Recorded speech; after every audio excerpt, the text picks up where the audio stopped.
जब से योगी आदित्यनाथ ने सीएम की गद्दी संभाली है, न ठाकुर, न जाट, न गुर्जर, न यादव, तो फिर सबसे ज्यादा एनकाउंटर किस जाति के हुए?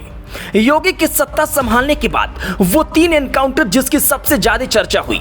योगी ने जब से संभाली है सत्ता, तब से अब तक कितने एनकाउंटर हुए हैं? किस जाति के सबसे ज्यादा एनकाउंटर हुए हैं? आंकड़े अखिलेश यादव और राहुल गांधी को झूठा साबित कर देंगे। लगता है सुल्तानपुर की डकैती में शामिल लोगों से सत्ता पक्ष का गहरा संपर्क था और इसलिए तो नकली एनकाउंटर से पहले मुख्य आरोपी से संपर्क साधकर सरेंडर करा दिया गया। अन्य लोगों को पैरों पर सिर्फ दिखावटी गोली मारी गई, जबकि जाति देखकर जान ली गई। ये बातें सपा मुखिया अखिलेश यादव ने 5 सितंबर को एक्स पर लिखी। उन्होंने डकैती के आरोपी मंगेश यादव के एनकाउंटर पर सवाल उठाए, आरोप लगाए कि मंगेश इसलिए मारा गया क्योंकि वो जाति विशेष का था। चलिए आपको बताते हैं कि जब से योगी आदित्यनाथ ने सत्ता संभाली है, तब से अभी तक कितने एनकाउंटर हुए हैं और किस बिरादरी के सबसे ज्यादा एनकाउंटर हुए हैं, ये बात जान लीजिए। सीएम योगी आदित्यनाथ 19 मार्च 2017 को सीएम बने थे और तब से लेकर अब तक उत्तर प्रदेश में पुलिस और बदमाशों के बीच लगभग 12,500 से ज्यादा मुठभेड़ हुई। इन मुठभेड़ में 207 आरोपी ढेर हुए, 6,500 से ज्यादा घायल हुए, करीब 27,000 आरोपी पकड़े गए। मेरठ जोन में सबसे ज्यादा 66 क्रिमिनल मुठभेड़ में ढेर हुए और इसके बाद वाराणसी जोन में 21 और आगरा जोन में 16 आरोपी मुठभेड़ में मारे गए। जाति और धर्म की बात करें तो पुलिस मुठभेड़ में 20 ब्राह्मण, 18 ठाकुर, 17 जाट गुर्जर और 16 यादव जाति के आरोपी ढेर हुए हैं। एक बार फिर से इन आंकड़ों पर जरा गौर फरमाइए।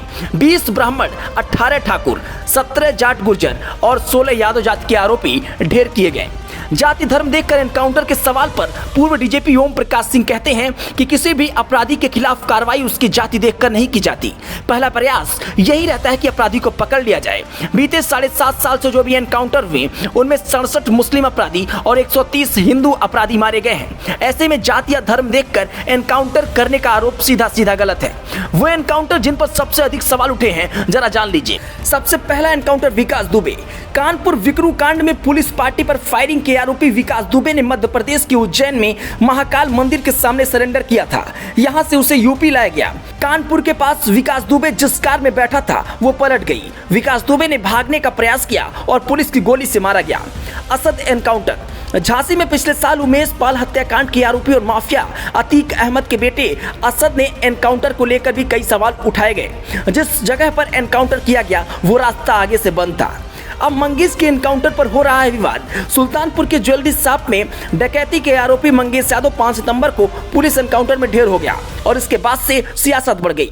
सबसे पहले सपा प्रमुख अखिलेश यादव ने सवाल उठाया और कहा कि जाति देखकर जान ली गई है।